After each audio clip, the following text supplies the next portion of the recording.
Samantala, kasama naman namin via phone patch si Secretary Sani Coloma, ang pinuno po ng Presidential Communications Operations Office.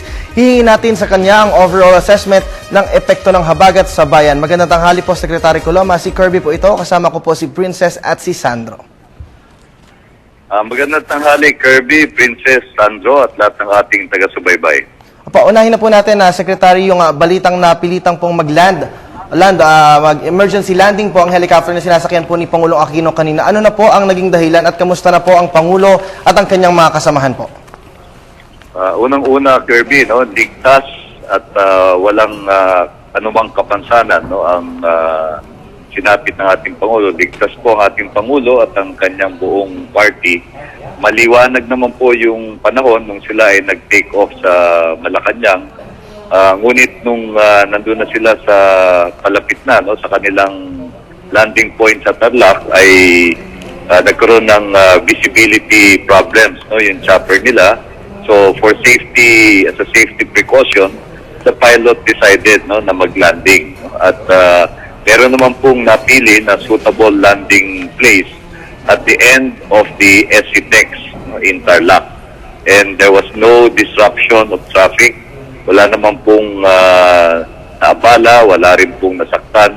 And the President and his party were able to proceed to Paniqui, Tarlac, after which ay nag-lunch lang po doon sa Tarlac. And kung di po ako nagkakamali, as of now, they are proceeding to Dinalupihan, Bataan. And from Dinalupihan, Bataan, they will proceed to San Fernando, Pampanga, then to Paumbong and Malolos, Bulacan. So yung presidential visits po ngayon will cover the areas in Central Luzon that were stricken by the habagat floods. Alright, Secretary, kasama po kayo ni Pangulong Aquino sa inyong pagdalaw sa ilang mga critical areas na naapektuhan po ng habagat. Saan-saan na po kayo nakarating at ano pa po yung mga lugar na inyo pong pupuntahan po sa mga oras na ito? Well, nakasama ko po ang ating Pangulo noong Martes ng hapon sa NDR-MNC, doon sa kanyang overall assessment. Noong Miyerkules po sa Tunasan, in Muntinlupa, at kahapon po sa Malabon. Hindi na po ako nakasama doon sa ibang lugar, ngunit ang finokus po ng ating Pangulo ay yung sa mga areas adjacent to the large bodies of water na pinanggagalingan po nung floods arising from the habagat rains. Yung sa Muntinlupa po, ito ay malapit sa Laguna de Bay. Yung sa Quezon City, ito po ay doon sa Commonwealth area na pinangyarihan naman po noong landslide na marami pong fatalities. At alam din natin doon sa Quezon City, nandoon yung Tulyahan River where Lamesa Dam spills over. At doon naman sa Malabon, malapit ito sa Manila Bay. At perennially flooded po yung Malabon at Navotas. Pinuntahan din po yung Caloocan at Valenzuela. And as an offshoot of these visits, ay na-firm up po some salient aspects of the long-term solutions to the flooding problem. At karamihan po dito ay infrastructure solutions that were announced by the President, including the construction of embankments and dikes para po makontrol yung outflow ng water. Secretary, alam ko pong nasaksihan nyo po yung iba't ibang lugar po na napuntahan nyo po dahil po sa matinding epekto po ng habagat. Sir, pwede pong pakibahagi nyo po sa amin kung ano po yung mga striking scenes po na inyo po nakita po? Yun nga po, yung problema na kapag dumarating sa atin yung malakas na ulan, maging bagyo man po o habagat, talaga pong nag-overflow yung major bodies of water. Yung po una. Pangalawa, marami po sa ating mga kababayan ang nakatira pa rin sa mga danger zones, yung kalapit na mga rivers at yung mga sa Laguna Lake na po, maging sa Manila Bay. Pangatlo po, nakita rin po natin yung alertness ng ating mga local government officials at community leaders in responding to the emergency situation and to the calamity. Pang-apat po, no, yung bayanihan spirit pa rin ng ating mga mamamayan ay matingkad na naipakita. No? Marami pong mga mamamayan na tumulong, no, sa mga nangangailangan ng paglikas. Marami din pong nag-donate ng relief goods. Marami pong nagbigay ng kalinga sa mga evacuation centers.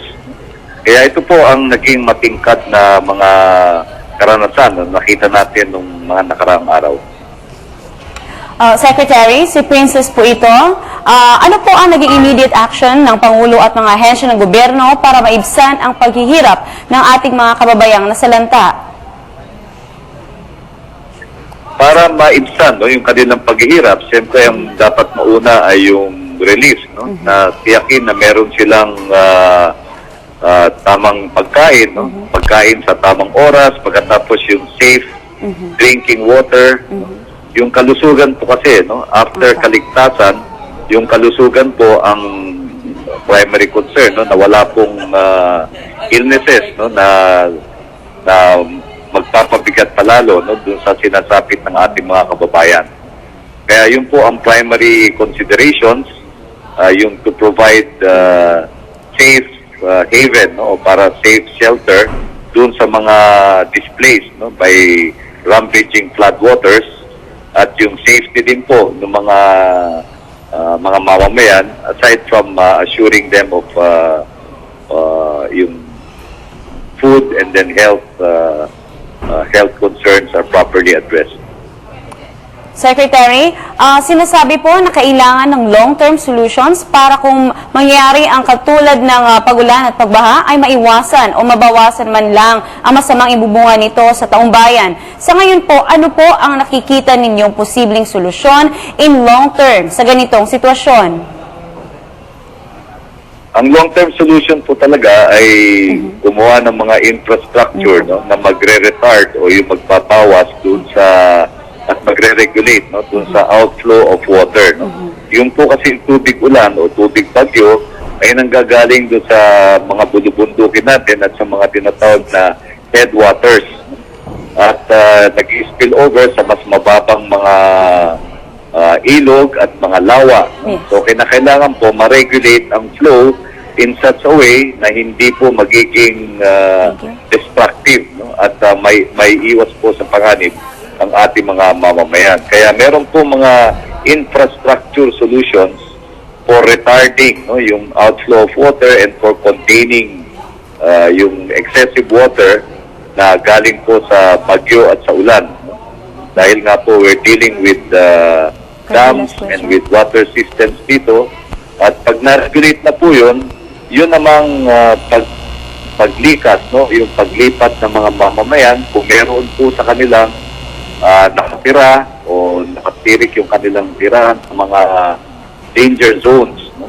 Na-address na rin po ito doon sa initial phase ng ating tinatawag na geohazard mapping, na kung saan ay na-identify na ng DENR, no, yung pong mga lugar, no, that are highly vulnerable to floods and to landslides. Sa ngayon po, ang immediate concern lang natin yung mga malapit sa water systems, pero kailangan din pong bigyan ng focus yung mga nasa vulnerable areas, no, that are prone to landslides. And according to Secretary Ramon Pahe, much work still needs to be done dahil nga kailangan pang makipagtulungan tayo sa mga local government officials in ensuring that there will wala pong mga mamamayan, no, na nananatili doon sa mga mapapanganib na lugar. Maraming beses na po itong tinalakay noong nakaraan.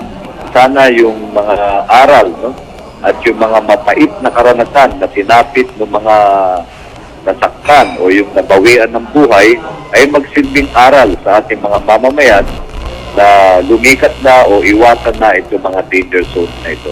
Okay, maraming salamat, Secretary. Nandito po si Kirby para sa kanyang huling tanong. Secretary, bilang in charge po sa pagpaparating po ng mahalagang impormasyon sa sambayanan, kaugnay po halimbawa ng pag-iwas sa mga kalamidad, emergency measures kapag may disasters, ano po yung mga pangunahing concerns ninyo ngayon para matiyak na po ang impormasyon ngang ito ay napapakinabangan po ng lahat? Mahalaga yung komunikasyon, mahalaga ang informasyon.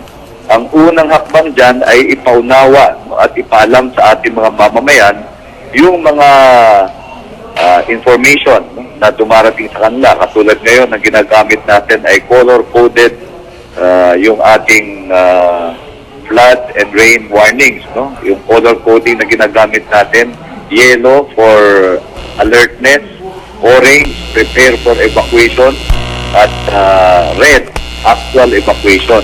Nasanay po tayo dati, signal number 1, number 2, number 3, depende sa lakas ng hangin na kapag may bagyo. Ngayon po, sa kauna-unahang pagkakataon, dahil nga po sa inception ng Project NOAA, na meron na tayong mga sensors sa mga major river systems, ginagamit po natin yung yellow, orange, at red. At beyond that, kailangan din po yung halagang impormasyon doon po sa mga passable at non-passable roads, no? Na naibibigay sa mga motorista na naglalakbay habang rumaragata din po yung baha. Partially po, address na ito ng social media, no? Yung Facebook at Twitter at sa text messaging. Pero kailangan pa pong pahusayan natin ang ating mga sistema ng komunikasyon para po mabigyan ng tama at mapagkakatiwalaang impormasyon ang ating mga mamamayan na magsisilbing gabay naman, no? Para sila ay lumikas o maging ligtas, no? Sa lahat ng panahon habang rumaragata po ang ulan o bagyo. Maraming salamat po sa inyong panahon, Secretary. Maraming salamat at magandang tanghali po sa ating lahat. Yan po si Secretary Sunny Coloma, ang pinuno po ng Presidential Communications Operations Office.